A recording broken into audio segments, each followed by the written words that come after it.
Greetings, Tony Mobley here. Happy to be with you.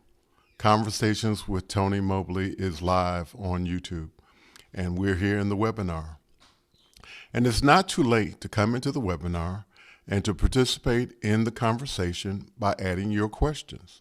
And so we lift up that opportunity for you now. And so tonight, we're happy to have a new friend, but a good friend, Mr. Andy Carluccio. So before I allow him to share his story with us, I want to share with you why we're here. So as I said, my name is Tony Mobley, and I've been on a journey since I had a battle with cancer.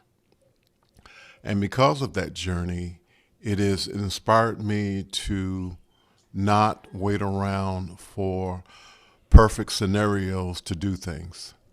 And so I thought it was important to try to have some conversations around technology, but we talk about other things for people who don't necessarily look alike, to have meaningful conversations about technology and, as I said, other things. And so tonight we have the opportunity to have the president of Liminal, and I keep messing it up. I don't know why. Liminal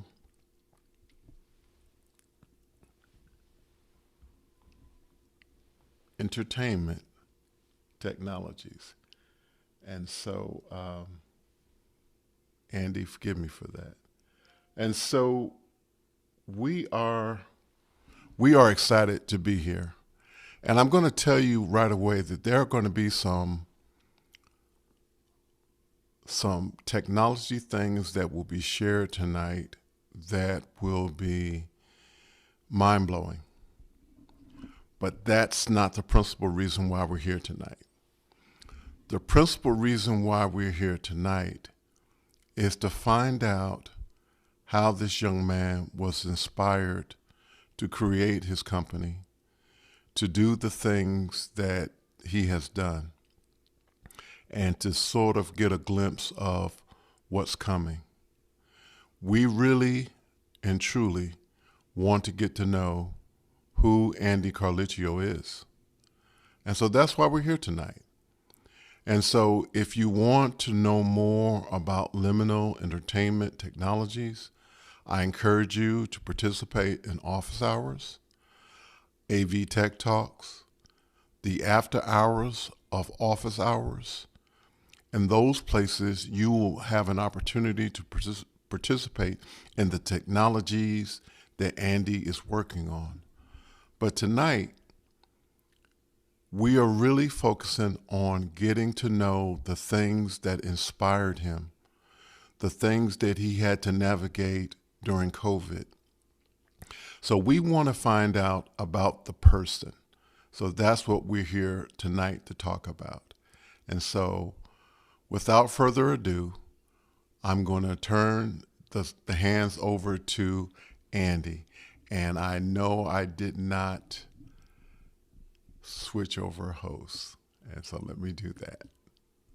All good. Tony, thank you so much for having me. I'm really humbled to be here, especially after the incredible series of guests that you've had on this show. I hope I can be 1% of what they have been and the stories that they have shared. And I really, really appreciate the opportunity to have a different type of conversation, something that I haven't had the opportunity to do actually in the places that we normally engage. We're talking a lot about the tech and things like that, and I'm certainly happy to do so tonight. But I want to take this moment to sort of acknowledge the work that's been done in the theater community and academic institutions and their theater departments, as well as some of the other institutions, religious and otherwise, that we've worked with and the people that we've met, and try to lift up some of those communities and the people that we've met on that journey through the framework of what we're doing here at Liminal. So I really, really appreciate you having me. I'm humbled to be here, and I'm looking forward to our conversation.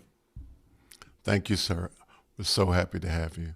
So at this time, we're going to do our lab.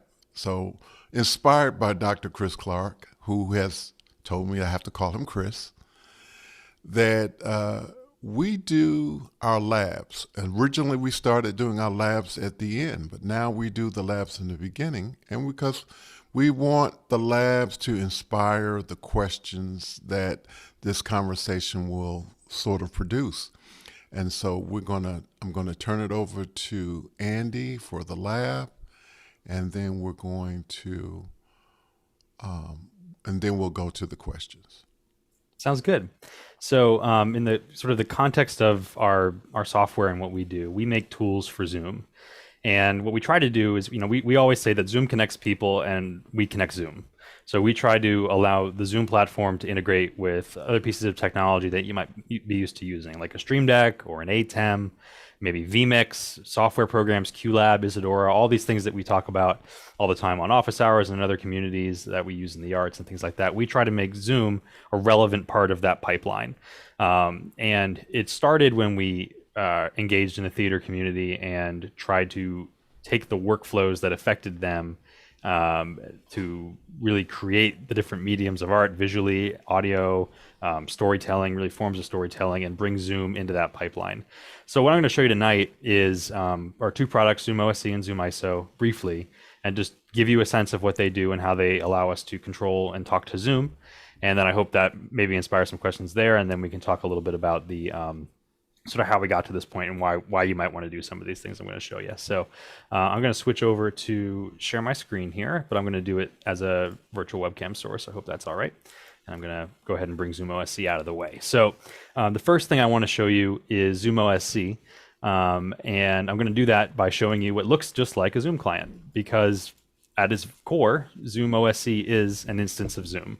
And it looks and walks and talks just like a Zoom client, but inside of it, it has a communication system that allows it to talk to other pieces of software. And that is managed through this little sidecar application. You can find it on Mac and Windows, and it allows you to set up different settings that allow this protocol, this network-based protocol, to talk to Zoom and to talk to the other programs in your network. So what we're going to do in this example is just create a little widget, and we're going to make something that when somebody raises their digital hand inside of the panel, it's going to spotlight them. It's going to add them to a spotlight. And so we're just going to spend a minute making that little connection. So I'm using the Isadora Media Server. This is something that I used a lot when I was a projections designer, and I used it to make sort of different pieces of generative art, and we can talk a little bit about some of that portfolio maybe after this lab, but it's a really visual way of showing what ZoomOSC can do. So Andy, I'm going to interrupt you for just a quick second. By all means. So just for the sake of people who are not office hours, can you just give a real brief synopsis of what Isadora is? Yes. And why you might be using it with ZoomOSC? Absolutely. So Isadora is what we would call a media server, but it defines itself as a creativity server, and I think that's a much better definition. It's designed to be a visual environment where you're connecting nodes, and the nodes we call actors, and you connect them together to make different pieces of workflow. So you might have video effects that you're creating and sending out to a projector. You might have data coming in from a phone or from a button somewhere on your stage, and that can come in and affect it. You might have audio channels that are controlled. You might have connections to light boards and other pieces of equipment that Isadora controls and talks to all of those different programs and protocols. So for me, Isadora is sort of just a space to create. And it's kind of a weird way of doing things, maybe. I have a little bit of a different spin on how I use Isadora than maybe it was created for. But for me, whenever I'm trying to solve a problem, one of the first things I do is launch Isadora. And it doesn't matter what kind of problem it is. It could be, something I'm trying to do in my artistic life and some piece of media that I'm working on. It might be something very technical in a broadcast engineering space where I'm trying to get two things to talk to each other and figure out what to do. And with ZoomOSC, it might even be, how do I create a certain type of experience inside of Zoom that there's no sequence of buttons I can click to make happen inside of the interface. So for me, Isadora is a canvas for problem solving. It's a place that I can just open up the program and spend some time in it. And generally speaking, I can usually figure out what I'm trying to do inside of it. So it's a sort of back to the old Steve Jobs saying of a bicycle for the mind. It's there to sort of accelerate myself and my thinking, and it's one of the the big gifts that I had from being involved in the theater community was that I learned that tool first, and it's helped me organize my thinking and all of that, and create some tools that hopefully can help other people. So that's what I'm going to show you. Thank you, Andy. Absolutely. So I'll switch over to the virtual source again, and when you first launch Isadora, it's sort of this blank canvas as I promised, and if you double click inside of it, you can create these actor nodes. So I know I'm going to be working with OSC, so I'm going to type in OSC, and I'm going to select this OSC multi-transmit node, and I'm going to zoom in quite a bit because it's kind of hard to see. So this is a little network node that allows you to talk to anything that can communicate with the Open Sound Control Protocol.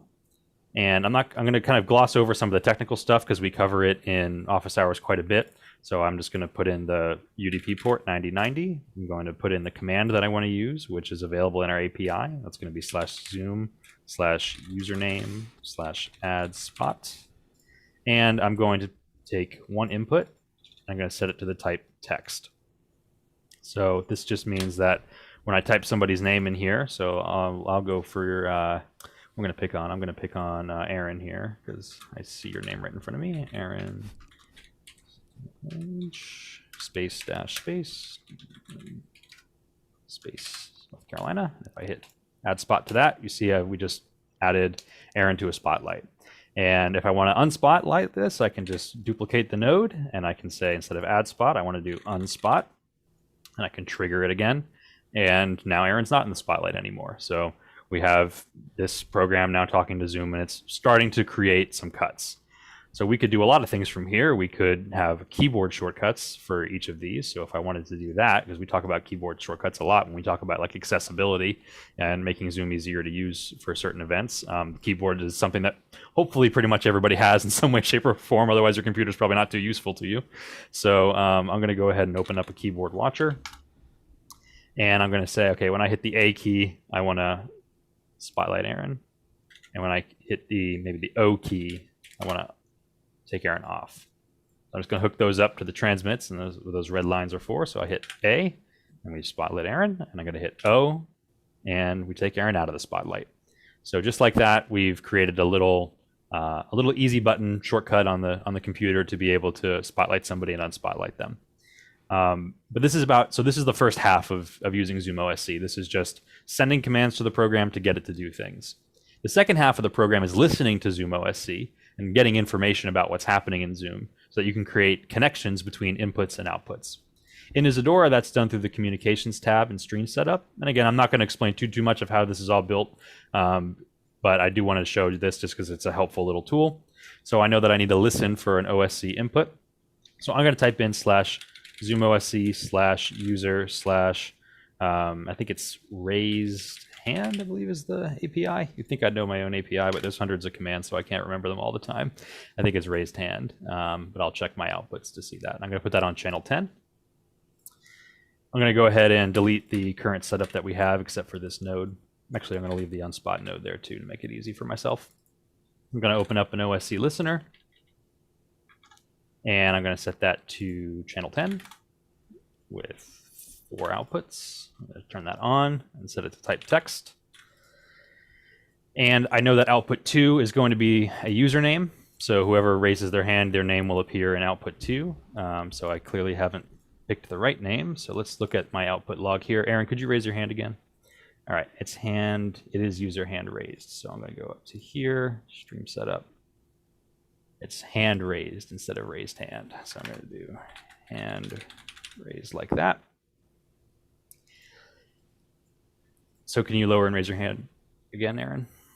There we go. So now I'm getting your name in there, so I can see the name of the person who raised their hand. And in this case, what I want to do is I want to add them to the spotlight. So I'm going to connect their name to the name of the person that we want to add to our spotlight. And then I'm going to do this little trick that I have with a text change text comparator. So I want to see, did that name change? And if it did, I want to trigger the transmit. Now I typically will put a little trigger delay on that. I'm going to go ahead and do that here too. I know we're kind of flying through some of the Isadora stuff, so if you want to ask any questions about that, feel free. But I think the purpose is to show the experience versus the exactly how to do this. But now, Aaron, if you raise your hand, we should have you added to the spotlight. And we could do the reverse of that too. So I could copy all of this, and I could say, all right, I want to do the opposite now. So when he lowers his hand, I want to take him out of the spotlight to sort of complete the chain. So I'm going to go to the communications tab, stream setup, and I'm going to add something on channel 20, and that's going to be ZoomOSC user hand lowered, I believe. I'll set this to channel 20, and then I'll hook this up just like I did before to trigger there. We'll have it as 10. Yeah, change your channel. There we go. Thanks, guys. All right, so Aaron, go ahead and raise the hand again, and then lower your hand. And we still have you in there. What do we do? Oh, there it goes. Okay, just took a second. And now anybody can raise their hand, and I think this will still work. If anybody wants to try it. Yep, David, and welcome. And then if you lower it, it should send you back in a second. Yep, there we go. Fantastic. So we're creating. So we have multiple hands raised now. Yep, and then we're still able to add them together to the spotlight there. And they'll still work. So that's kind of the basics of things. It's our it's a system for creating connections between inputs and outputs. So that's ZoomOSC, and you might be wondering, okay, well, what does that actually do for somebody? Well, it allows us to have stream decks set up where we can hit people's names and spotlight them to quickly cut between events happening inside of Zoom. It allows us to make control panels where we can see lists of names and search for the right person that we want and see if they're a co-host and make sure they have their video on. And if not, we can send them a message automatically and ask them to turn it on. It allows us to create these large control panels where we have hundreds of Zoom meetings in the cloud and tie them all back together to one place where we can manage all the meetings at once. It can let us control breakout rooms, do all these sorts of things. So it really depends on what you want it to be at the end of the day and how you want to format it. But it's just a simple connection to Zoom, inputs and outputs. So that's what ZoomOSC is. And I don't know, Tony, if you had any initial questions on that, if you want me to move on. I have tons of questions. All right, go ahead. What I want to do is I'm going to let David ask his question. Just a quick one. If Isadora was your entry into this method of thinking, what was the learning curve for you? Or, for me, nodal programming is I don't get it yet. So for that kind of thing, how easy is it to grasp? I'm a super visual person, so and then when I show you some of my past, I think that'll make that pretty clear.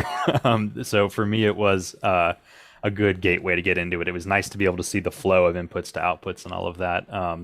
But I will say that the first time I used Isadora, I actually wrote a paper in college about how much I hated it, and how much I couldn't stand the user interface, and I had all these problems, and it was driving me nuts. And I wrote a paper about it, and then I ate my words about a year later when I was using it for every single thing I was ever trying to do. So it grew on me after a while, but there's definitely that learning curve. I know, Talok, you've probably experienced something similar as well. Yeah, I definitely experienced a learning curve when I got into it, and it's really scary because it's blanks. It's a blank page. But when I started to think of it like manifolds of information, manifolds in plumbing, where you turn on one line to get water to a certain place, and then you turn that off so you can get water to another place. It's like it's linear in that way, but it's not linear in the way in the way we think of editing video or cues that happen one after another. It's linear in the sense of this information goes from here to here. Now, do I need it to do something else before it gets to here? Yes. Okay, let me add one more thing in between it. So that's kind of how it works. And I would highly recommend, and I wish that somebody would have told me this, but I would highly recommend working from left to right, which I don't always do. So if you work from left to right and you keep things clean, you can kind of see the information flowing across the screen at some point. So also don't be afraid of it and play with it. Okay. You're not going to hurt anyone. Yeah. Yeah. Before we go any further, I want to make some things real clear. So Andy is prolific in sharing his information on YouTube. I strongly encourage you to, when we finish our conversation tonight, to go to the YouTube He produces YouTube videos on everything that he's doing. He is also sharing a great deal of information and actually doing some beta testing with After Hours. And that's 21 hours a day. And he's often there experimenting and testing things. And so please go and check that out. And so so Andy, I think you had something else that you wanted to share with us. Really briefly, I wanted to show you what our other product does, ZoomISO, which is a little bit of a different take on Zoom. And this is designed to help people get video out of Zoom and bring it into an ATEM or something like that so that they can produce the type of look that they want dealing with the video versus just the data. And so in this, I'm going to show you, I'm going to switch over to my Mac here. So I'm going to pull back up vMix, and then I'm going to cut back to my Mac. And I'll show you a little bit about what ZoomISO does. So ZoomISO is, again, similar to Zoom in the sense that it sits in a Zoom meeting just like ZoomOSC, and it has all of the ZoomOSC stuff inside of it, but it has a couple other things going on as well. And the main thing that it has is the ability to select participants and route them to outputs. And these outputs are both available as NDI and Siphon. And with Siphon, you can get out to SDI and get into a DeckLink workflow. You can go out to HDMI with the full screen monitor outputs, and again, get back into an ATEM Mini if you want to get in there and do some work in that environment. And then NDI if you're working in vMix or something along those lines. So I can just select names from a drop-down list. I get to pick how many people I want. I can have automatic crops out of the gallery view if I want to do that with just a button press. So it's designed to kind of break the Zoom meeting down into its basic elements so that you can toss it back together the way you want it to look. So if I show you in vMix, I'll switch my screen back to a screen capture, and you'll get some vMix inception here. So here I have all my different sources I'm going to be able to use today, and I can see over here, these first 4 inputs are just the different NDI sources that are available on my network. So if I go in and I say, all right, I don't need 2 versions of Tlaloc, well, I do, but not right now. I can select somebody else from the drop-down list, and then here we got Marcus coming. So I can cut to this source and be full screen with any of the different people that I want here.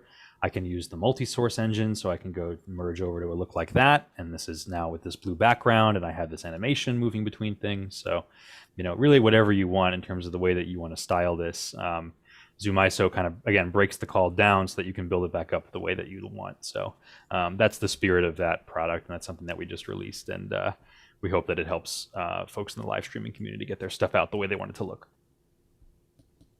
Fantastic.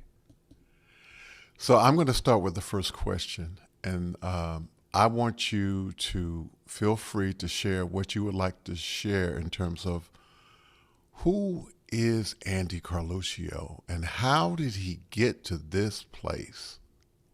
Well, I'll tell you, I'm standing on top of a mountain of privilege, and all of the people who helped me get to this point, I've been so fortunate to grow up in the area that I did, in the country that I did, with friends and family that I've had around me and the communities that I've been embedded in. So I am, you know, anything that I've been able to reach, I've been able to do so by standing on so many people's backs who have helped prop me up and get me to this point. So I first want to acknowledge that. And I think that bearing that in mind, a big motivation for me has been that, you know, I think that, and it's one of the reasons I really love your show, Tony, is that, you know, I think that knowledge is both a gift, but it's also really a responsibility at the end of the day. It's a responsibility to do something with it and either teach it to others, pass it on, or use it to help your community.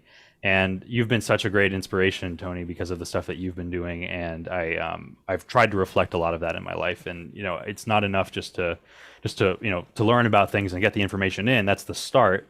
But really what it's for is to help others and to try to, you know, provide something back to the people who brought you here so that, you know, we all can grow as a community. So to that end, since I was, you know, 16 years old, I've been working a bunch of jobs. I started, first job was in a computer repair store where the guy said, hey, you come in here, you fix a computer, I'll give you $25 for each one you fix. I don't think he was expecting me to fix 20 of them in one day and take all of his cash, but nonetheless, that's how I started my first job, and it was probably highly illegal, but that's how we did it. And so I got this great access early on to all these different computers and all these different things that I was working on. So I got to just fix people's stuff for fun. And This was around the time that Facebook was going through a lot of changes with Facebook Live. And when that first came out, whenever you would live stream on Facebook, everybody, whether they were your friend or not, if they were somewhere in your proximity or you had some connection that could possibly make you relevant to that person, your video showed up in their feed. And so my boss at the time, after I'd gone through a couple different shops, had said, you know what we're going to do? We're going to take our entire advertising budget and we're going to put it into producing a Facebook Live show where you're just going to sit in front of the camera, Andy, and you're just going to talk about the news. And good luck. Here's $100. Go figure it out. And that was our entire advertising budget.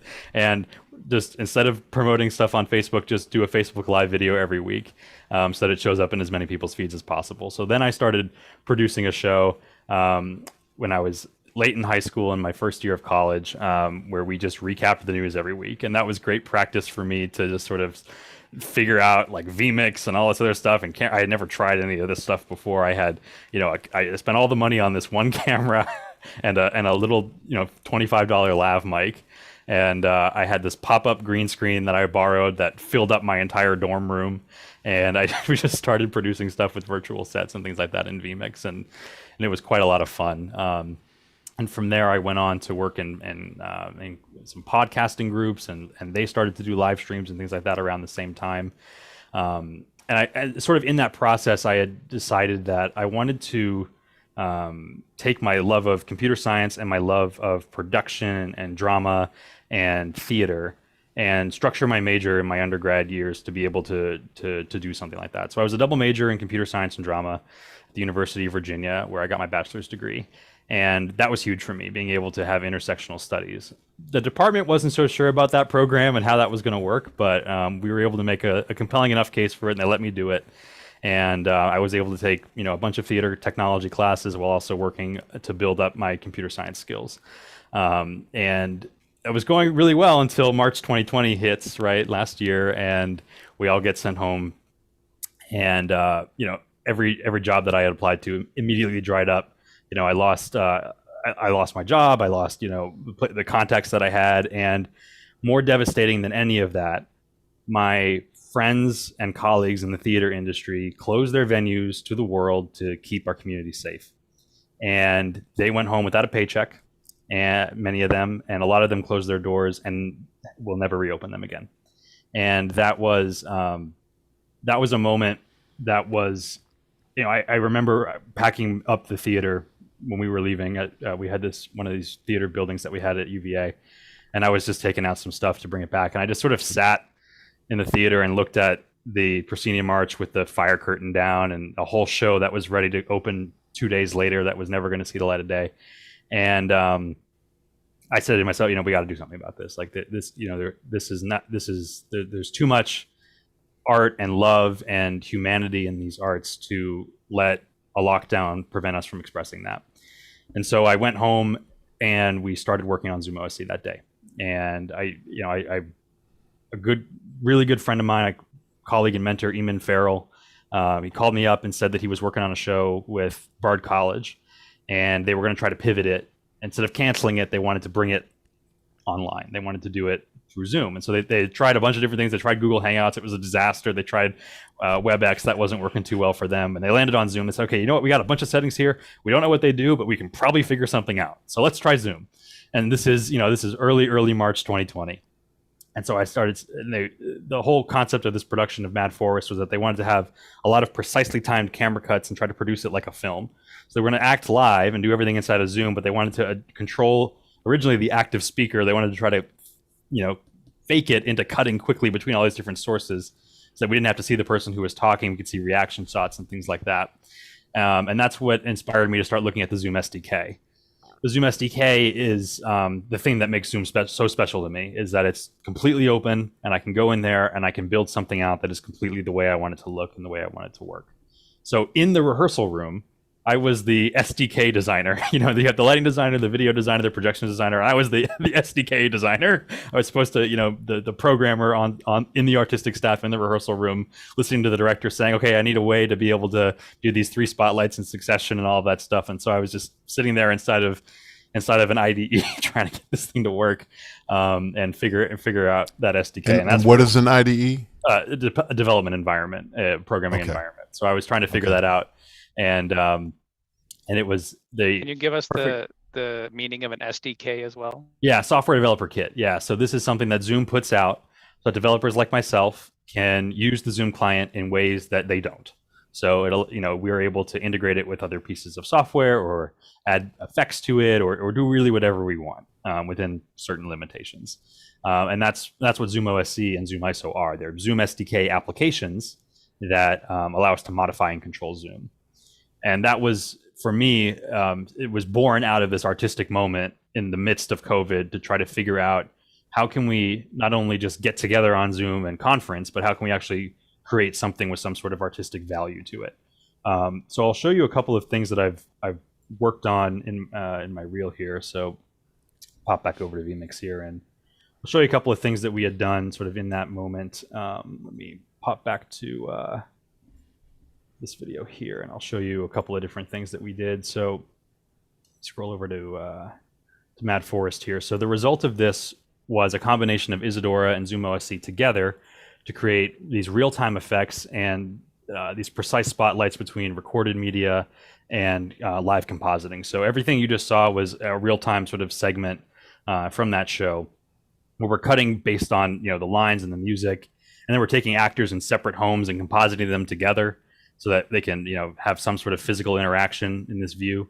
We wanted to really break free of the gallery view, because that's something that you spend your whole day looking at that on different meetings. You don't want to be entertained looking at the same thing, right? So that's kind of where we started. And from there, we went on to do similar projects. This is something we did with Tectonic Theater, which is a production of Las Aventuras de Juan Planchard, which was an international debut with a cast that was performing the play in Spanish and with these live English subtitles. It was a big undertaking that we used ZoomOSC for. We went on to produce 4 shows with Moliere in the Park, where we kind of started off with just let's design Zoom really well, so some virtual backgrounds that match the costuming and like really focus in on the cameras and the lighting and the green screens to make sure it looks passable. And I think that was pretty cool. And then we went on to do productions that were more like actual broadcast centers, where we had ZoomOSC and ZoomISO early drafts, tying everything together and bringing them into Isadora as individual sources and playing these real-time effects and distortion cues and things like that to try to make it more palpable. At the same time, we were working with an international community producing a live film called Vimalakurti. Vimalakurti involved a dancer in Amsterdam, a singer in Oregon, a director in LA, and a world-renowned calligrapher in the Hanzhou region of China, collaborating together in real time on Zoom. I'll give you just a little walkthrough of this gallery view here. So on the top left, you have the calligraphy feed. Next to the right of that is the director. Then there's the stage manager. Then there's the musician. There's the choreographer and dancer. Below that, row down. Then there's a camera on the face of the calligrapher. Live translations of what is being written inside of this ancient Chinese text, so that everybody else could know where we were in the project, kind of like the live script, and the musicians could look at that and figure out what to sort of improvise based on that, and the dancer would know kind of where in the movement he should be. And then we have some production cameras in my composited view. So you put that all together, and we have a view like this, where we have the actual production output is, Michael as sort of the dancer is the base layer, and then we bring in the musician, and then the annotation is this sort of composited layer with the calligraphy. So we could create some really cool effects in real time. I love that last shot there of wow. So Wow. So that's all wow. composited in real time there. Amazing. And we continued to do things similar to that, where we were just trying to mix people together and create some pretty trippy looking effects here and there inside of the Zoom platform for records and other I love this one too. This was I'm getting ahead of myself, but this was a composited view that we did in September, where a challenge, we had these 2 musicians who were had to be socially distanced when they were performing this duet. And they're supposed to be facing each other and sort of in the rhythm of the piece. It's a very conversational moment. So what we did is we framed one of them against black, and then we took the crossbar on our switcher and put it halfway down. so that we had a live mix of the two of them. So this sort of holographic musician on the left, 70s style. exactly right. So they look like they're playing to each other in that moment. Wow. And that was a lot of fun. So those are the kind of things that we do, that we have been doing. We've gone on to build, some pretty large virtual event controllers. This is Sherman Patton's controller in Universe. That is. I'm gonna ask you to pause. Yeah, absolutely. George has been raising his hand for a minute. So go ahead, George. And you could leave your screen up. Can you just scrub back to one of your four shots, like your 4-ups? Absolutely. Let me go and find that. Yes, this frame here. There you go. So, Alex, this is not the one I was looking at, but Alex always talks about the simplicity of, when he started to do Office Hours 2.0, I was like, well, the design is just gray, but I'm looking at some of your designs here, and it got me thinking, do we really need to have these outlandish backgrounds that we use in everyday life for our client productions? I mean, what you're using here just looks so clean and natural. I know we're kind of going for a different look here, and it's theater, but what if everyday production can look like this? I mean, obviously there's production involving cameras, a little bit of lighting, but I think this is some really good imagery. Interesting. It was good. And it's one of my, my main beliefs is that broadcasters have a lot to learn from the theater community.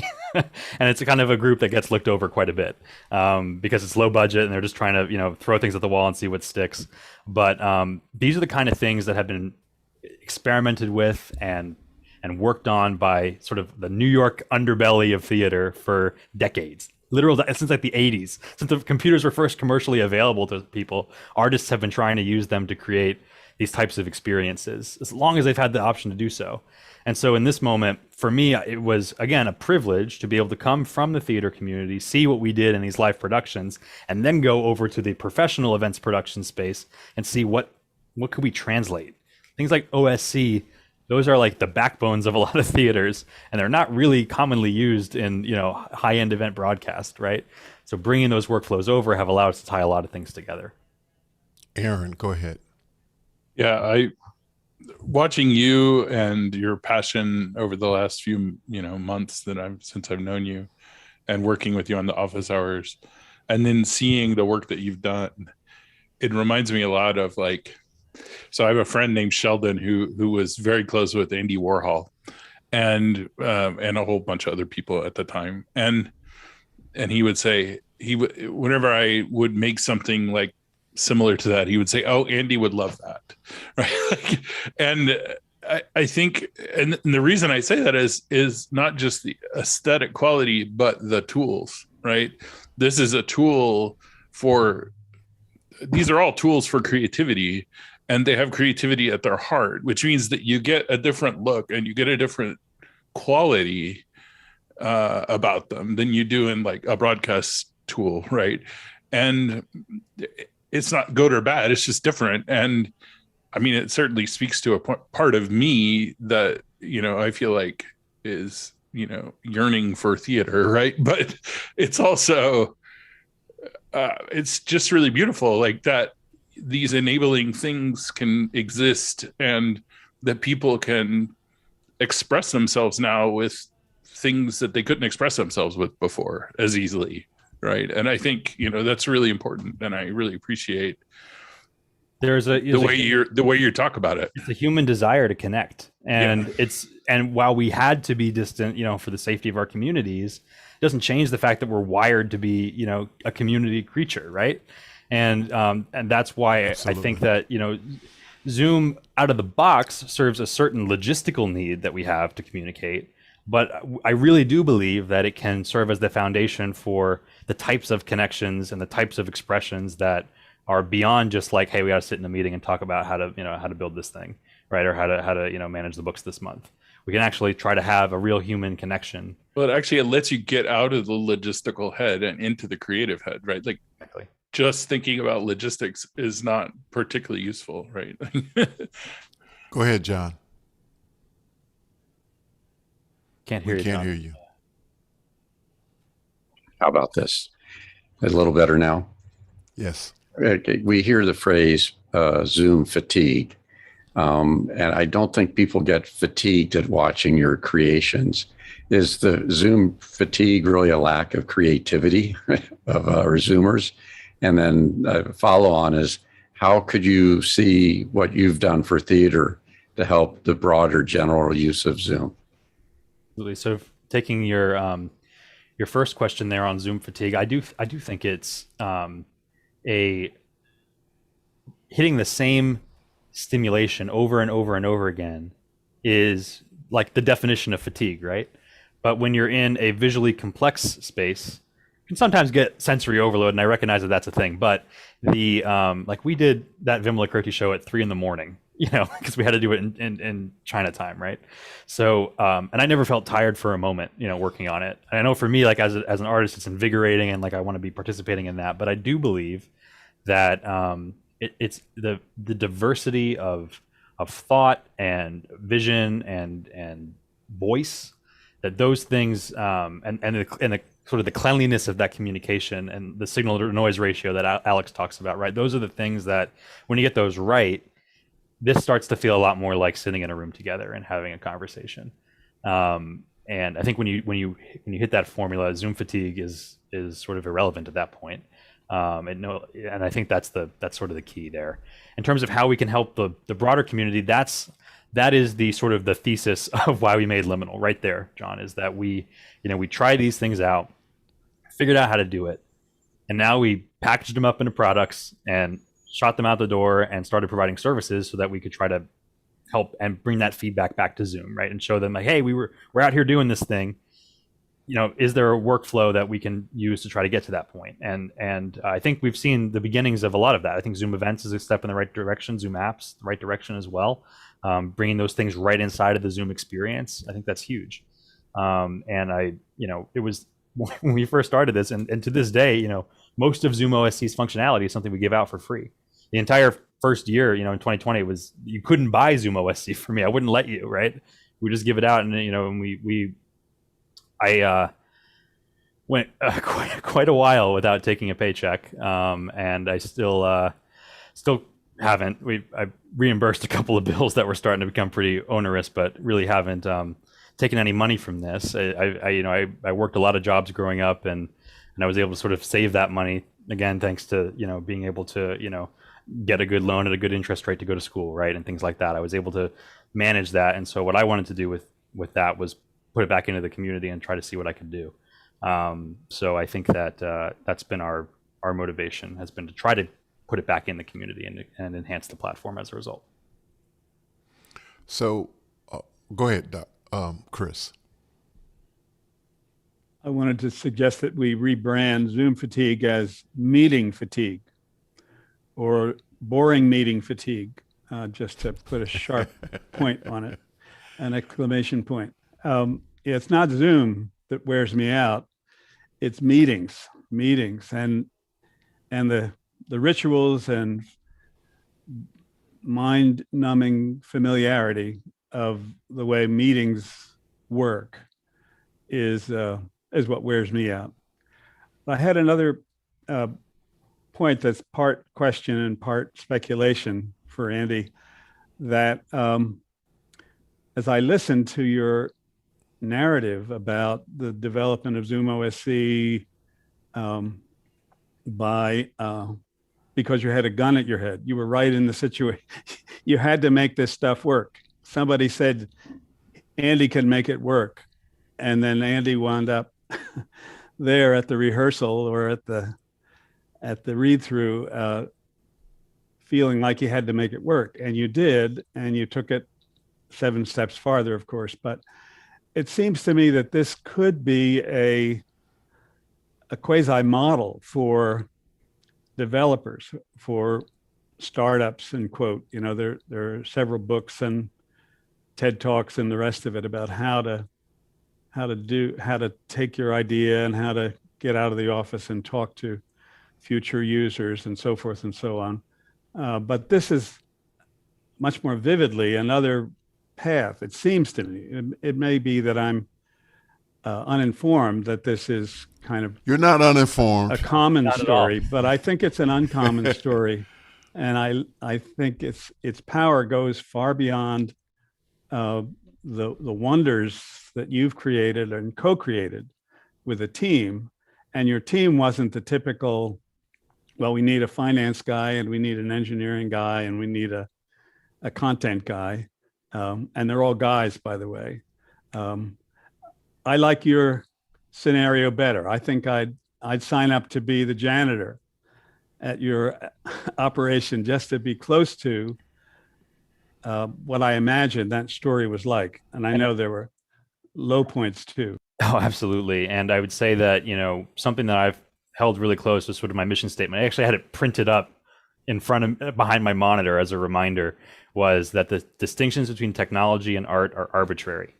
I really try to resist this whole left brain, right brain, what mode am I in right now? I try to throw all of that out.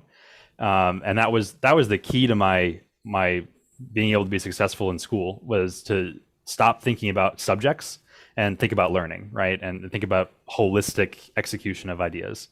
Because for me, it was like, I think and it's somewhat intuitive, and I'll show you some stuff from my reel that will probably look you'll pretty plainly be able to see in my work, like how being a computer scientist has influenced my art. But the truth of it is, the more substantial influence has been how being an artist has influenced my ability to program. And that was something that I spent a lot of time in college trying to iterate on group projects, was to think about when we have an algorithms assignment and we're trying to figure something out, think of it like theatrical devising, and have the type of conversation that artists have in a room when they're trying to figure out how to make a certain look or make you feel a certain feeling. Approach that mentality to a very technical subject, and that's where out of the box ideas are coming from. That's where sitting trying to solve a puzzle, which is basically what I view programming as a lot of the time. That's where that creative inspiration comes from. It's from practicing that, and not just it's not enough just to sort of bet on having that random creative thought. You have to train yourself you have to prime your mind to be in a position to think like that. And that's what the arts have done for me, as it's positioned me in the ability to think that way and to encounter those ideas. So it really has been a bidirectional benefit, this synergy. And I completely resist any sort of segmentation as often as I can. Go ahead, George. So Andy, for a person who's been in this industry for over 20 years, I've seen a lot. Obviously, the industry is moving super fast right now. Office hours is moving super fast from where we were the beginning of the pandemic last year. For folks that are sitting around right now, I know a lot of us are using vMix and ATM minis. How do we tie all these things together? I'm just going to show this. It's a piece of hardware, but a lot of us experiment what we call our home labs. So right now, I'm not going to put it in focus. It's going to take my camera out. So essentially, this is just a couple of micro converters. Some folks might be a little bit afraid to say, I'm going to tie vMix and all of these things together. So what that's going to allow me to do is be able to tie out of my deck link, put a few inputs into vMix and put inputs into the ATM mini also, so I could play around with all those pieces. And I think that's what we're seeing with Isadora, ZoomOSC, ZoomISO, is being able to play with all three of those things at the same time, and even StreamWeaver. So, I know Tony's premise of this show is, getting folks to, because we all struggle with it, it's just, I don't know everything, but I know a lot. But how do you get folks to really harness these completely different pieces and still maintain their daily work life? Or a lot of us here are freelancers or individual owners, but how do we try to pull all of this together right now? Office Hours helps to do a great job with it, but how do we, from your perspective, how do we pull all this together? Absolutely. And I think, again, it's like putting on a show is how it's how I try to think about it. You have your, the carpentry shop has to be, building the sets, right? But then they have to be thinking about the next show that's coming up in rotation at the same time. So I try to think about how we solve those problems there. And for me, what that's boiled down to in a lot of what we do is, the front end experience. Like, how do we educate and provide material to the user so they don't have to spend a lot of time digging through our APIs and figuring all this stuff out? How can we, that's why we shot 13 YouTube videos in one day about how to use ZoomISO and literally walk through every single step. We're trying to do the work for you so that it's just follow the guide and hook it up and it's good to go. While at the same time having this big backlog of advanced options that if you really want to dig in, you can get your hands dirty. For me, it's been like we've spent this summer really focused on really good like pick up and play experiences. So we've made a lot of Isadora interfaces, a lot of companion presets, things like that you can just download, follow these exact 5 steps, and you'll be at exactly the same position that I have with my Stream Deck. So those are the kind of things, just packaging everything that we've done and putting it together really well so that it can be exported out and just picked up by another person without knowing all the bells and whistles and the whole story and how we got here and all these, all these commands and all of that. What are the minimum number of things you need to know in order to be able to get started? And we're trying to reduce that every single time we do an update. So I see you, Ray. I just want to interject that we're going to go to the questions very soon. I need you guys to vote on the questions. The panelists and the attendees, please vote on the questions. And based on your vote, the questions will get priority. And the other thing I wanted to mention, Andy, is are you comfortable sharing some of your community work?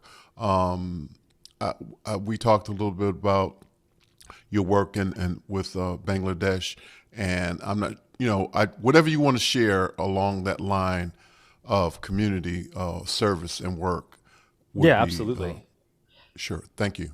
No, totally. And this is, again, these are some of these formative projects for me, and I'm excited to share some of them with you. So by a very strange coincidence, when I was 18 years old, I had the opportunity to be the producer for the Kalpana Performing Arts Group in Northern Virginia, which is a Bangladeshi community of basically a performance company.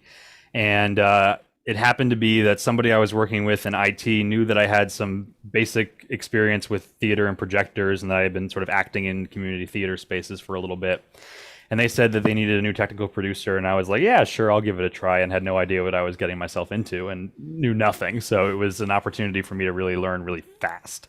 And this was 2015, 2016, 2017 was my time there as their technical producer. So I'll show you some of the stuff that we did and some of the stuff I learned in working on it. So this was a production called Palki, and Palki was the kind of a coming of age story that was an original sort of Bangladeshi tale.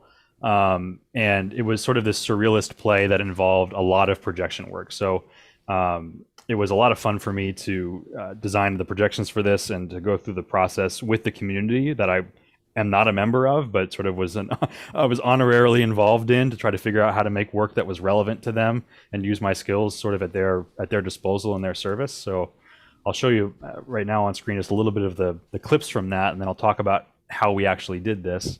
Let me scroll back here. So Bangladeshi culture is really strongly based around like the water and sort of the marshland. And I'm not going to pretend to be an expert on this, but from what I gathered from my time working with them, it was the sort of the lush green image of Bangladesh, especially for immigrants who were no longer available to have, to open their door and look out and see that, was something that was really, really important to look at. So what we did is we sat down with a bunch of artists basically in this big warehouse, and we had people create these watercolor images.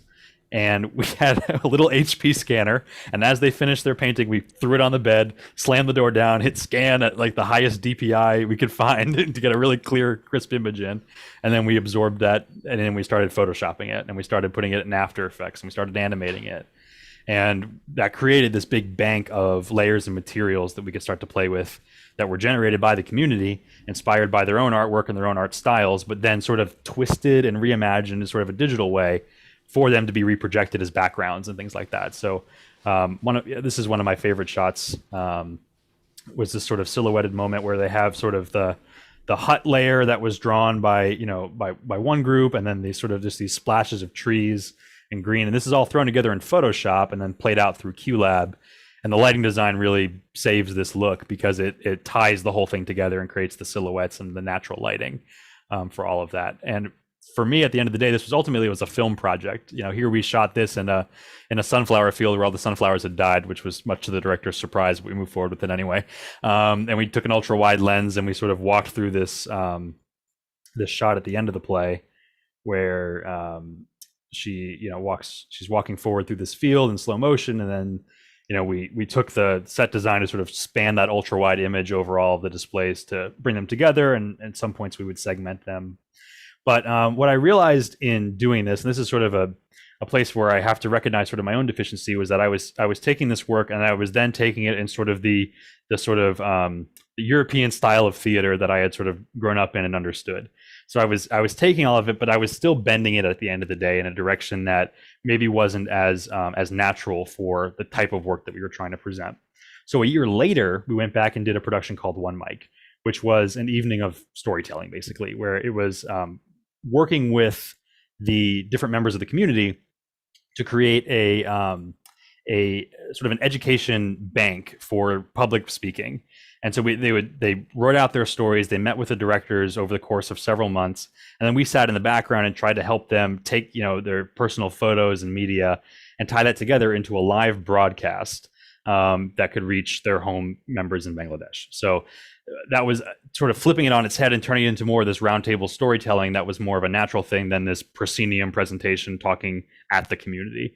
And depending on how long I can go for ages about how that came together. But so One Night was really presented as an evening of storytelling that we tried to cover, where we were sort of serving as the broadcast directors and using projections again to help enhance the story, but do it around a meal and do it in sort of a dressy up kind of Hollywood style way that they were excited about, and that was a lot of fun. And that was sort of the turnaround moment for thinking about how we relate with the community, and how as an outsider we can try to look in and serve them without like culturally appropriating their entire project, right? So that was a really important thing for me to learn, and we picked that up.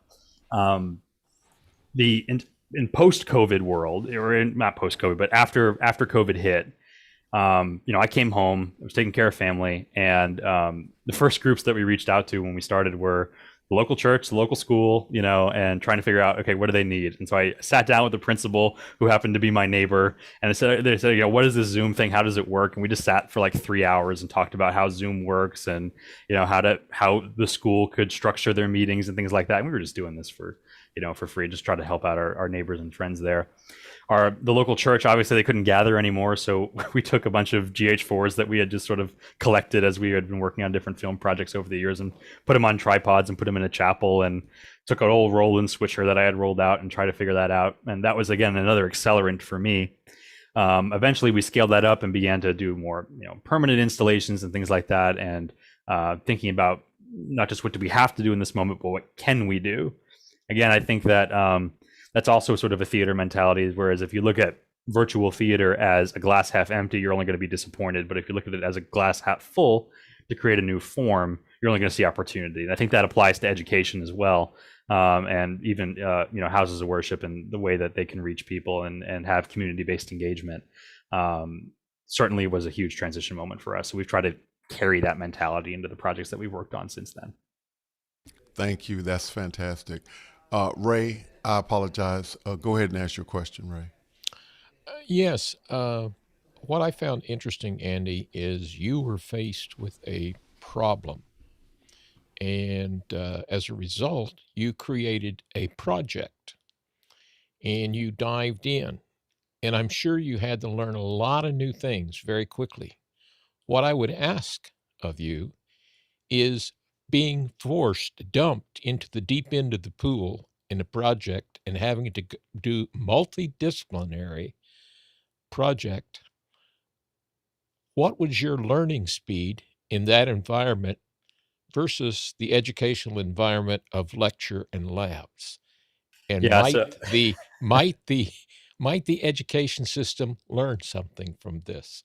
Yeah, I might upset a couple people here when I tell you that in my first 3 weeks at home, where I was focusing pretty much entirely on building this company and kind of writing my thesis with my right hand while my left hand and my head were pointed in the other direction, I wrote my friends. I said, yeah, it was time for me to leave school. I was like, yeah, we kind of did it. We kind of met that cap. Was kind of maybe holding back more than it was helping at the end there. But for me, yeah, it was enormous and incredibly anxiety inducing at the beginning to try to sit in this mountain of stuff. And I had some programming experience, but I had never taken on something like that before, and certainly not with the feeling like if and again, I put this on myself, nobody was telling me this, but I felt that if we weren't able to produce what we were producing, people were going to lose their jobs and their livelihoods. So there was a lot riding on that, right? So for me, the only way to get by that was to take it one bite at a time. And I still try to do this when I'm tackling a huge programming problem that I don't did you just say you were doing this? That is brilliant. Like, we need more people to say that. You said, I felt like if I wasn't doing this, people were going to lose their jobs. You didn't say, I did this because I needed a job. You didn't think about what you were needing. You thought about what your community needed. And I'm sorry, that was pretty profound. They've given me everything, the generosity that I've had from the theater community. I learned Dante by being brought to a bar with one of my my mentors and working on their project, where they needed, individual contributions to all these headsets and things like that. And they just coached me through the entire thing, and they paid for all that, they just did it. And they never asked for anything, just for me to be there and to learn and to help where I could. And it's just,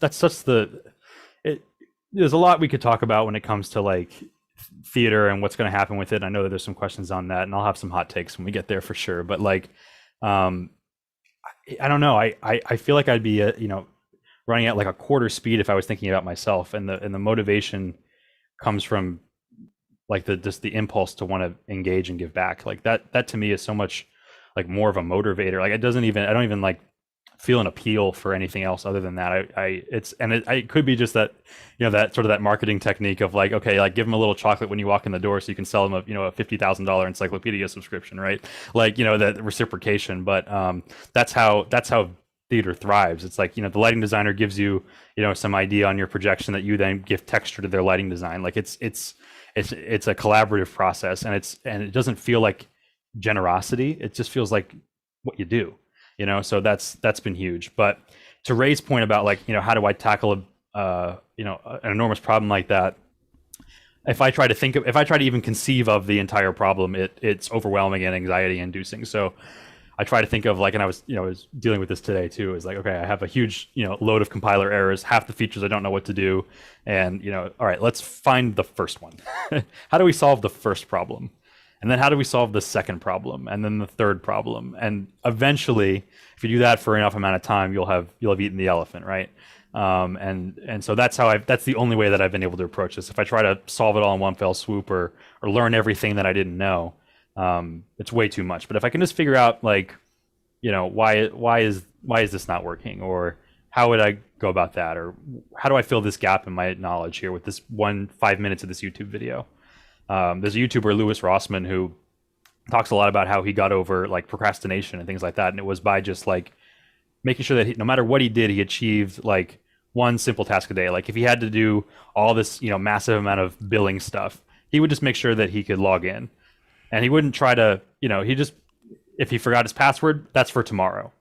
But like he would try a password on one day and log in just to make sure that he was moving somewhere, had some sort of inertia, because it's much harder to start moving from being stationary than it is to accelerate once you're moving. So just so long as you just keep taking a step forward, right? That's been how I've tried to attack a lot of that. Thank you, Andy, so much. We're going to go to the questions, and Chris, I agree with you. So yes, absolutely. Talak, let's go with the first highest voted question. Our first question is from an anonymous questioner who said, can we show Magic Chat as a way to make Zoom-based discussion or event more inclusive using ZoomOSC? Understanding if this isn't possible at the time, is a use case like this also helpful for people with accessibility issues, as has been suggested by others, or could it do more? Are there other accessibility use cases for what ZoomOSC can do? So I'll tackle the last part of that first, then Tolok, maybe I can pump it over to you to show how Magic Chat works. But the accessibility is an area where I get very emotional talking about ZoomOSC, because I've seen a lot of like incredible community projects around it. It's one of the things that happens when you try to open up Zoom a little more. Like I learned how much people were like relying on shortcuts and like trying to like build solution on top of solution on top of solution to try to get their accessibility needs accomplished. Whereas if but just exposing everything at the end of the day, it was, I've seen some crazy things where people who didn't have faculty of their hands were able to interact with Zoom with MIDI foot pedals, that they got for like for musical purposes, and then we showed them how to like translate that into OSC and then use that to like hit a foot pedal to unmute and hit a foot pedal to spotlight yourself and do those sort of things was really cool. ASL has been another huge or sign language in general, actually internationally, has been a huge implementation of ZoomOSC as well, because back in the day, it was really easy before all this multi-spotlight stuff. We were able to do things like look at this person but hear audio from this other person, and there were some productions that were happening in Europe that were taking a lot of leverage of that. We also have I can't talk too much about this because of some HIPAA stuff, but there's a lot that we do in telemedicine overseas, and it's really cool. It's really cool what like lowering the bar to entry between patients and their healthcare providers, especially when they have extenuating circumstances that can make that more challenging online. It's an area that I'm not an expert in for sure, but it's an area that I'm really committed to supporting as much as we can. We have limits, of what we can do inside of the architecture of the Zoom platform, but when we can think of something, or anytime somebody writes me and says like, how are we trying to solve, this accessibility issue, we do our best to see what can happen there. So yeah, it's absolutely something that we think about. And we think there's a lot of possibility for it, and we've seen some cool stuff done with it. Floke, I don't know if you want to tackle the Magic Chat part of that. So we recently, this weekend, with the help of Andy and Aaron and many others, put together a thing we're calling Magic Chat, or Webinar Chat in this case. If we could show the gallery view just so that we can see that, or maybe even spotlight the webinar chat for right now, that would be great. What it does is it takes the latest chat and it pulls it out of ZoomOSC and brings it into Isadora, and then plays it out to a Zoom attendee. And so what it does is it allows for people to not necessarily have to be looking at the chat to see that somebody in the chat has said something, and they might, and I think that can bring forward a whole community of people that may or may not want to be on camera and may or may not want to be on mic. And the way that it works, well, the other thing that it does is if somebody would come into the meeting, it will display that they've showed up. And the way that it works is pretty simple. I don't think I would like to take the time right now to show the actual patch. I can if that's what everybody wants, but I feel like the discussion is deeper than that right now.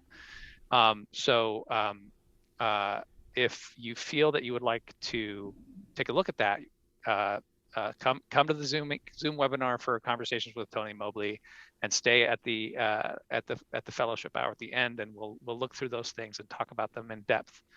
And if somebody can do some chatting right now, we've got it spotlit so people can see kind of how it works. What happens here is it just stays there for 180 seconds, I think, and then fades out. In other situations, in other instances of this project, we have it change colors so that people know that a chat has stayed there and hasn't been responded to. I mean, that's not really why we did it. We did it because for like 10, 15 different reasons. But in this case, I didn't want to do that because we're in more of a show version here and instead of a meeting. And so I didn't want there to be a bunch of color changing happening and distracting people.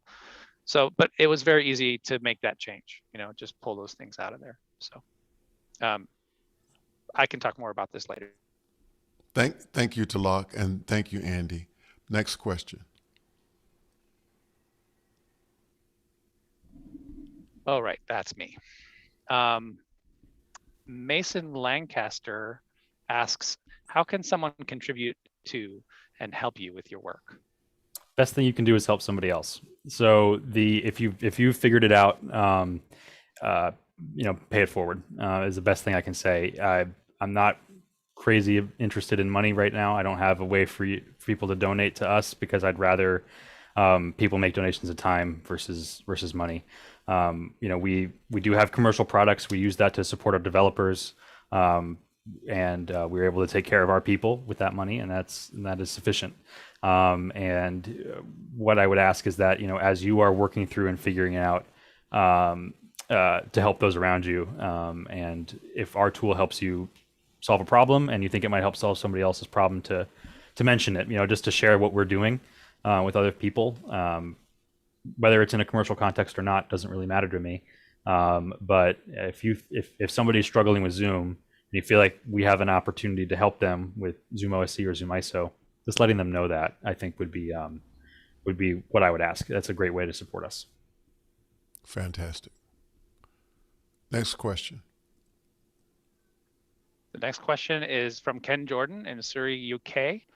Can this also be used if an attendee raises their hand? Can they be brought into the panel? Yes. So we have an auto admitter that I made for office hours that you turn on a little switch and it waits for the raised hand event, and then it hits them with a promote event. And when that happens, it just sort of brings everybody up, and then they're here. And then you turn it off when you start your show. So absolutely, yeah. I've made that before. It is quite a bit of fun. Fantastic. Next question. The next question is from Mason Lancaster again. How does the chat window work? Could you demo that? We did a bit of demoing that, and we will do some more under the hood at the end here. Absolutely. Next question.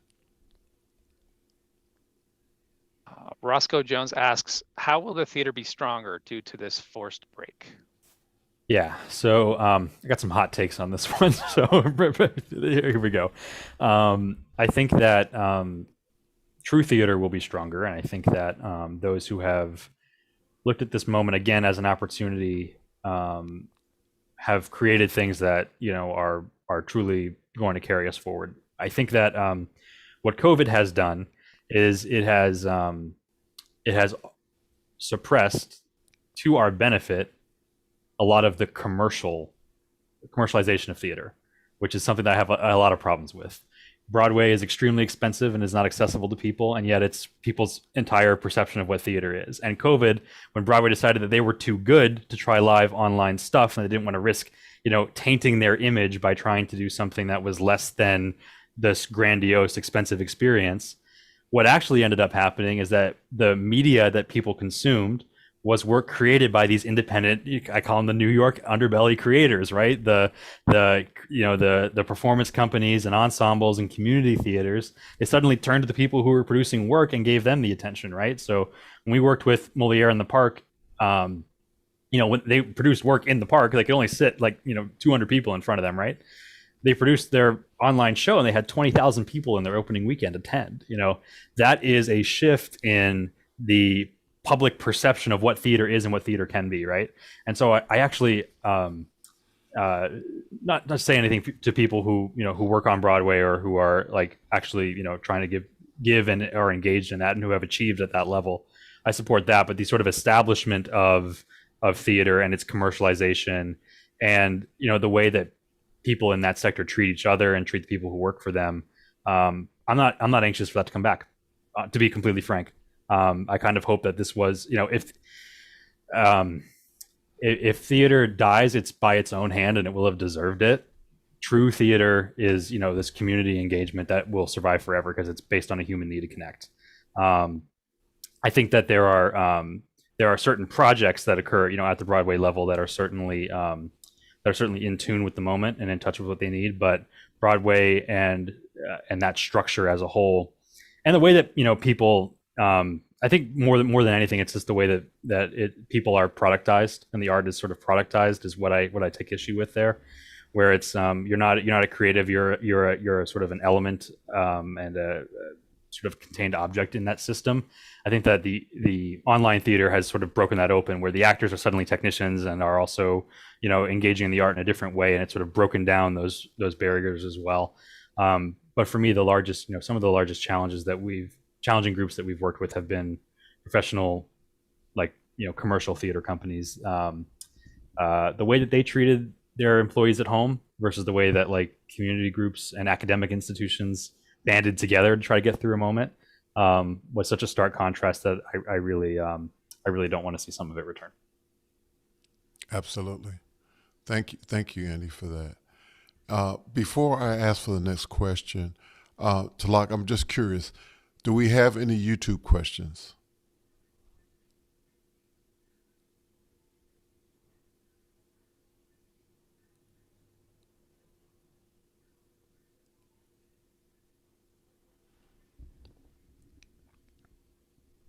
Not right now, we don't. Okay, next question.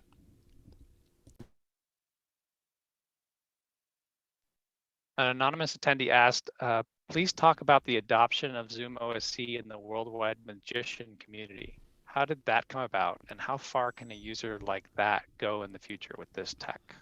Well, I'm excited to share with you that tomorrow, Felipe Nardi from Maestro, who built the ZoomOSC integration for magicians, will be on office hours as a special guest tomorrow. So we'll spend a whole hour talking about this tomorrow. It's going to be a lot of fun. Felipe is great. As a primer, what he did is he took ZoomOSC and created a front end for it that was optimized for magicians. So when you sign up for his service, you get a Stream Deck in the mail and a flash drive. The flash drive has his software on it that is completely sort of skinned up and uses the terminology and has like presets for all the different kind of like elemental tricks that go into a magic show. And then the Stream Deck buttons have like little animations of like, you know, hit this button, it will randomly unmute 5 people during an applause section, so it sounds just good enough for live applause without unmuting anybody. Then tap it again and it'll shut them up. Or, you know, having a another button to be able to scroll through participants. Just tap, look at the next person, pin the next person, pin the next person to your local view, then pick the audience member you want and spotlight them with another press. Like that's what he built on top of it as sort of one-man show, magician at home production groups. We've worked with fabulous magicians like Trig Watson and other groups like that who have done some just really, really fabulous stuff on top of ZoomOSC, and it's one of the things that is most exciting to me because it puts smiles on people's faces and it surprises them and it twists Zoom in a way that like I think brings a lot of joy to people. So I'm super impressed with the way that they approach it and how they make it happen. So definitely check out Felipe and Maestro tomorrow in the second hour on office hours. He's gonna be great. That's a scoop. Thank you. Ladies and gentlemen, you heard it right here on Conversations with Tony Mobley. How did you get it? How did they find you? Yeah, it was you know, they were there's a couple, I don't know exactly like what the moment was for them, but they had started to try to hook into the Zoom SDK, looked at it and said, nope, not not today. And then looked and came across ZoomOSC and said, okay, it's a lot easier to integrate with ZoomOSC than it is to try to build our own end-to-end solution. And then what we did is we said, okay, let's make it so that it's all white labeled. So, you know, your customer doesn't go buy ZoomOSC and then buy your platform and figure out how to connect them. We just provide you a certain volume of ZoomOSC. You call it Maestro with your front end on it, ship it up in a flash drive and a Stream Deck in the mail, and they participate in like a 2-week education workshop as well. It's really cool, the education stuff that they do, and that's the model that they take. So they kind of came to us through ZoomOSC and through finding like that we're a Zoom API that people were using in the theater community. There's enough crossover between magic and theater that there's a lot of cross communication there between the artists who kind of wear both hats. So fantastic. So we have seven questions left in about looks like 12 minutes. So we're going to move a little bit more swiftly. Next question. Let's do the yes and no questions first. No, we got to go by the votes. How about the cloud? Will Andy be making this stuff to the cloud as well? We already do. Yeah, we have an anonymous attendee, by the way.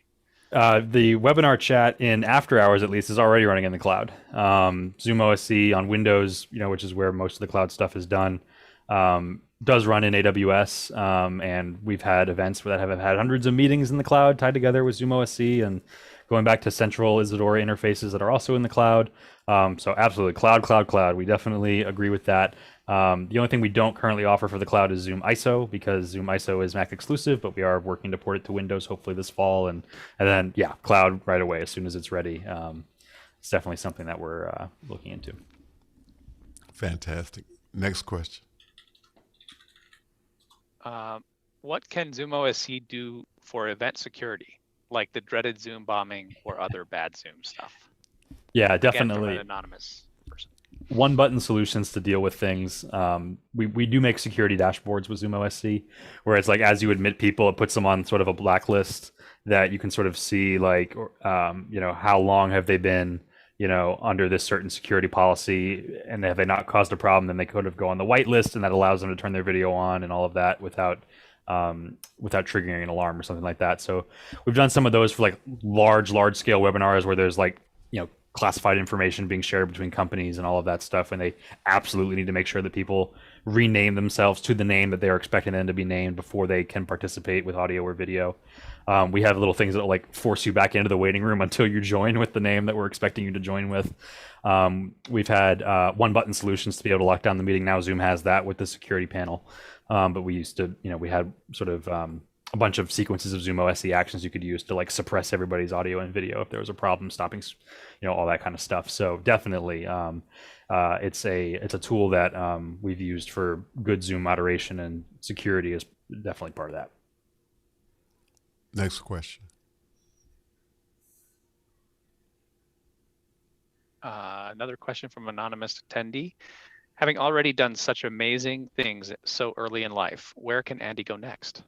What is the next mountain to conquer, giant to slay, or hopes for the future? Any thoughts for the panel as well? Any thoughts from the panel as well? I'll say for my part, I feel like I'm like just trying to get started at this point. Like I don't necessarily view myself as particularly achieved. What I'm trying to do is like get started and get going. And I hope that, we can do the kind of things that we're doing in this community and scale it. Like that's what I want to do, is I want to be able to just like, provide these solutions for, larger and larger projects as we go. And I hope that I'm able to, continue to try to be of service to the types of things that we're doing here, and take the lessons I learned from, the early days in the theater community and try to branch that out into professional spaces, but also kind of hook it back to the arts as often as I can, because that's kind of my watering well. I keep going back there, and it gives me kind of renewed energy to go out and do what we're doing in professional spaces. Fantastic. I'm going to hold my tongue for right now. Next question.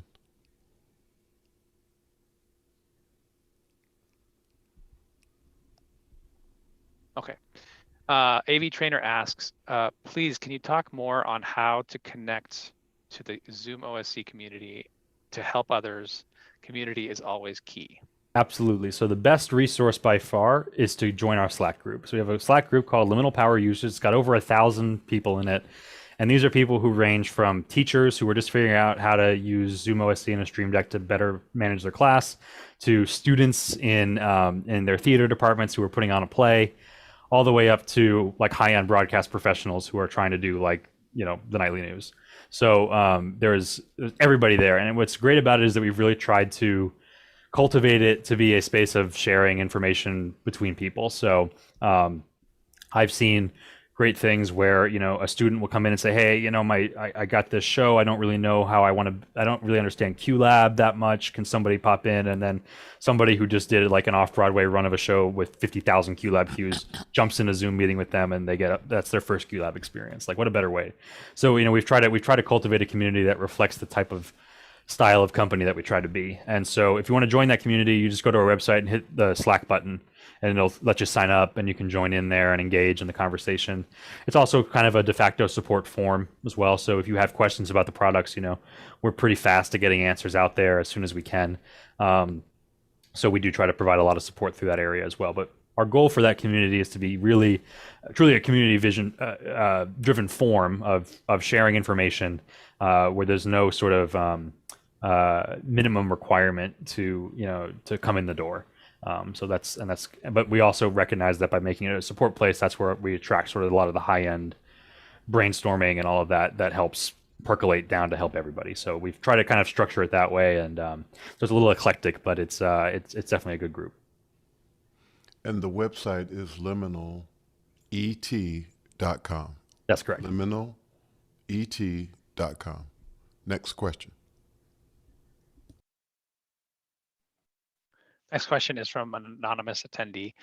What can ZoomOSC do for DEI in Zoom meetings? I'm going to assume that's diversity, equity, and inclusion. So one of the things that I'm most proud of with ZoomOSC is that for the first 8 months or so, every project, every main community theater project that we engaged in as Liminal and with ZoomOSC was a New York Times Critics Pick and was produced by a community of color. And that was a huge change in what used to be winning those awards in the New York Times. And it's because I take my hat off to Zoom for being accessible. It's not perfect. We still have, internet. I mean, talk about built inequality. Look at outage maps and how, and what speeds are available in certain communities. You draw the neighborhood lines right there, right? Like, holy cow. But so there's still a lot of ways to go for sure. But if you can get them in Zoom, you can suddenly get them into a professional production versus, having to have them, take a day off and drive all the way out to the studio or whatever that is, or, book a night in an expensive hotel or something like that before they can be on set or any of that stuff. If we can ship them, the minimum spec, and we've shipped out hardware kits and laptops and DSLRs and mics and audio interfaces and all that stuff to different groups to sort of prop them up so that if you can find the right talent you want for your production, they can be equipped and they can really professionally appear in a lot of high-end work. So I've been super proud of what Moliere and the Park has done with casts that are, like an all women version of School for Wives. Was incredible to watch, first of all, as a great take on Moliere, but also was professionally produced and it reached, a huge audience. So I think going back to my earlier point about how, the sort of establishment theater, for lack of a better word, sort of turning its nose at virtual theater and saying this isn't real theater, and critics saying, this doesn't qualify as, as the live arts. It's something, that needs to live in its own box and is sort of beneath us and it's below us to even try. Them sort of getting out of the way so that everybody else can kind of come into the spotlight. I think has done a lot to highlight a lot of diversity, equity, and inclusion subjects within the theater community as a whole. And I'm glad that we're able to facilitate a lot of that with our technology and the productions we work on. Fantastic. Next question. Just real quick to those in the chat, I will call that comment from Chris out live, even though you can't put it into the questions. From an anonymous attendee, are you being pulled more and more to produce media, or does live theater still have your heart and focus? Where do they intersect? That's a really tough question because in a large respect, we've focused on, especially in the last quarter, making sure that we have strong offerings for media and production. But part of the reason I'm doing that is so that I can take a lot of that back to the theater community. And I got to say, it was one of the most emotional moments for me to watch conversations with Tony Mobley a couple of weeks ago, and to see ZoomOSC used in an academic theater project, ZoomOSC 4 with all the broadcast features turned on, and to see those used for the arts. While I was over in Novato with Alex working on this huge broadcast system, it brought all the meaning back for me. Why do we do this? That's why we do it. So that's all. That's where my heart is. Sorry, media guys, but that's where that's where I'm planted. But we know that there's a symbiotic relationship between these disciplines. It's sort of a new thing, and it's something that's why we're called liminal, by the way, is because we exist in that space between theater and technology and broadcast and all of that and art. We're sort of we sort of try to defy definition as best as we can. But we do think that when these groups work together, it's mutually beneficial. We're able to do things like build an RTMP streamer plugin for Isadora, right? Which, is sort of built for the benefit of the arts, because broadcast professionals, we're going to use our hardware encoders and all that stuff, right? But we can then, provide really thorough testing, and as we did in after hours the other day. And like those are when we start to merge these communities and bring them together, we learn their tricks of the trade, which can help us achieve some really out of the box ideas for our professional productions. And we can take the tried and true established workflows, lower the barrier to entry, and then provide them to be resources that are understandable for academic theaters, community theaters, and the like, to be able to produce even more creative work in that space. We all swim in the same pond. Sure do. Okay. Yeah. I think amazing. this is the last question. That was the last question, but I do want to say that Chris Clark suggested to Andy, focus on mentoring. How can you recruit a cohort of 10 to 12 to spend 6 months jumping into the deep end of the pool with Andy, helping with projects as they can and bringing their own ideas and passions to the table, connecting with one another in relationships that could last a lifetime. So that was a pretty awesome idea. I just wanted to make sure everybody heard. Chris, you wanted to say some more about that? Go ahead. Only that Andy is obviously a teacher, as well as an actor, artist, and engineer.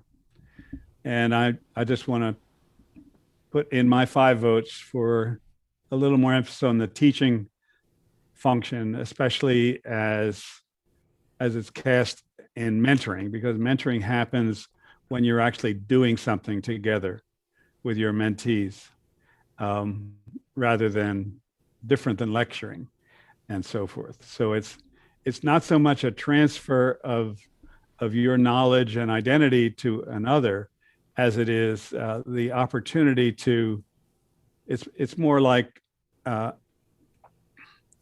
adding wonderful ingredients to a collective stew or soup. It not only changes the totality of the soup, but it changes each of the ingredients. Each of the contributors becomes different and a better person in a way, a more capable person for doing good as a virtue of that mingling and interaction and collective focus on getting something done to make the world a better place. And something that I think Telo could be able to speak to, because he's been around it for longer than I have, is the sort of the devising revolution in community theater over the past couple of years, is exactly that subject. But it's the bend of it in the arts, where devising as a model for theater companies or ensembles, where it's not, I'm the lighting designer, you're the video designer, I'm the director, you're the author of the script and all that stuff, you're the playwright, right? You're the cast, you're the crew. But it's everybody, we're together and we're creating something together in real time, where nobody's teaching anybody else anything specifically. Rather, it's the entire sort of like everything, throwing everything into the pot and letting it stew together, right? And cross marinate. That's been a huge revolutionary movement in theater in the past, 20, 30 years. And I know that's, I totally agree. Possibly longer. Probably quite longer as well. But I think it's super exciting, and and that's one of the things that I'm excited about with After Hours. To be honest with you, with the Office Hours group, I try to, as much as possible, jump in there when I'm working on something, just to be there, and to see like who's around. Like Jonas helped me build something in AWS the other day, and I try to help with some of the chat bot when I'm available. And I think that that there's a way to do an open office that's less like an open office and more like a walk-in devising workshop. And I think that if we can hit that balance correctly in the format of something like After Hours, we could really open up some powerful synergies. I will say I want to express gratitude to my team at Liminal, who has been that hive for us. We've had some really great people that we've worked with.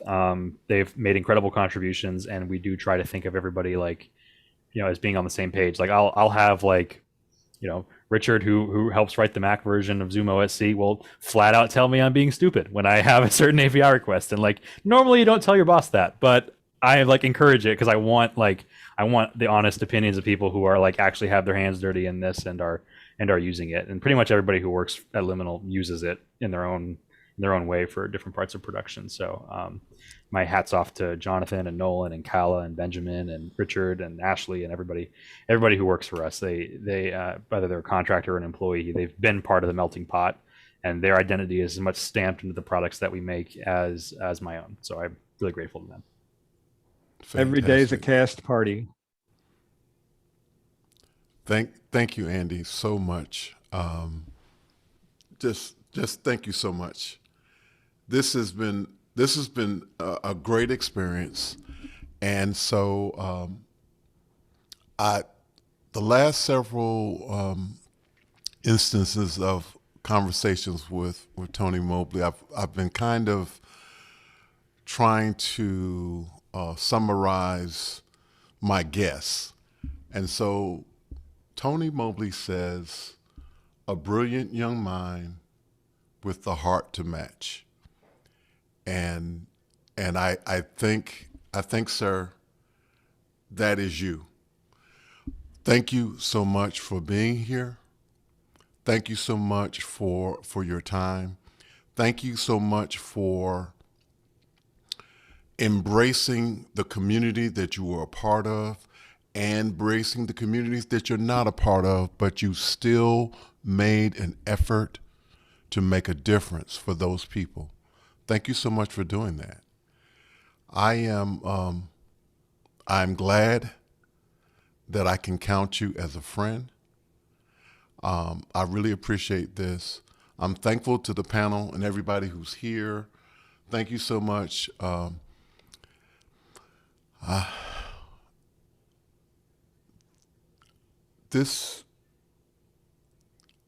really didn't know what conversations was going to be, but I did know that it was going to be an opportunity for people who don't look alike, who don't sound alike, who have different religions, to be able to talk to one another. We use technology as the framework in which to talk, but more importantly, it's about talking. It's about the conversation. And so I'm thankful that we've had now 8 fantastic episodes. And so I'm looking forward to the episodes that are coming. This has just been an amazing journey. Happy to be here. Happy to be able to do this. And so I invite those who are watching on YouTube. We're going to hang out for about 30 minutes. We're not going to take up all of Andy's time after this conversation ends. We're going to hang out for about 30 minutes. YouTube will be turned off. We ask you to come into the Zoom. You can come into the Zoom, talk in the chat, turn your cameras on, join the panel, do whatever you would like just to hang out. This is a fellowship hour. It's a time of relaxing, letting your hair down, unbuttoning your shirt, whatever you need to do. We're going to hang out for about 30 minutes. And so we're going to talk about some of the technical parts of the chat, the magic chat, and some other things. So we're going to ask you to come now into the Zoom meeting to do that. Again, we want to thank everybody. Before we end, I just want to lift up a couple of special thanks. So the global community, family, and friends, thank you so much. I want to lift up my wife, Kimberly Mobley, who has allowed me this opportunity to hang out with you guys and to have conversations with Tony Mobley. I want to thank Alice Lindsay and the office hours members, the DVE store, Video 360, webcam. Why do I mention them every week? I'm not using the Video 360 camera anymore. I'm using an iPhone as my primary camera right now. I lift them up because what? What did they do? At the beginning of the pandemic, they made sure teachers had webcams. So I will continue to lift them up because they did not have to do that. They donated cameras, webcams to teachers who needed them. And the way things are going, teachers may need an additional donation in the future. So I want to lift them up. I have a fantastic website, and the gentleman who created that website, his name is Ken Jordan. He is a very mild-mannered person who tells me all the time that he has more work than he can do, but he has made sure that Conversations with Tony Mobley has a first-class website. It is as good as anybody's website in the world. And we participate with people all over the world. And this gentleman lives in the UK. And so, Mr. Ken Jordan, thank you so much. Conversations with Tony Mobley will continue next week. We have a new friend, Sarah During. She is a public education administrator. She will be sharing with us next week in Conversations with Tony Mobley. And so the last thing is Tony Mobley, Conversation with Tony Mobley is trying to get some likes and some subscribe. Hey guys, listen, I'm only at about 80-something subscribers. If you like this content, go and like and subscribe. Not for Tony Mobley, but for the guests that we have. The caliber of guests are also attracted by the number of subscribers and likes that the host has. So, look what he had to put up with today. Give him some subscribes. He can do better than this.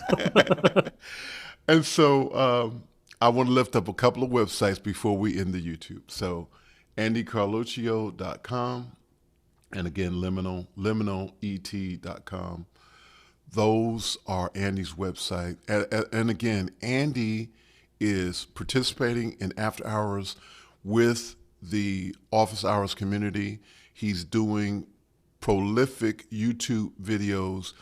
Check out the YouTube Liminal stream for he's constantly updating the videos, so you want to check those out. And so with that, I'm going to say good night to everybody who is watching and listening. And my good friend Hasmat Jagar has recently left, but he was here, Andy, so I want you to know that. So it was like 4 a.m. his time in Cape Town, South Africa. So we're going to say good night to everybody. Thank you so much. Thank you, panel. Thank you, Andy. And we're going to just be fellowshipping for the next 30 minutes. Take care, everyone. And I need Marcus. Oh, I have to mention this. Just met my new friend, Marcus, from Trinidad. He cut the show tonight. This is his first time cutting a Conversation with Tony Mobley. He has been a part of After Hours. Marcus, tell us how long you've been a part of Office Hours and the community. I know you recently turned your camera on. A couple of days actually, but I've been following for months. Fantastic. So I know all these guys before they knew me. Fantastic, and thank you, Marcus, for cutting this show. Thank you again, Andy.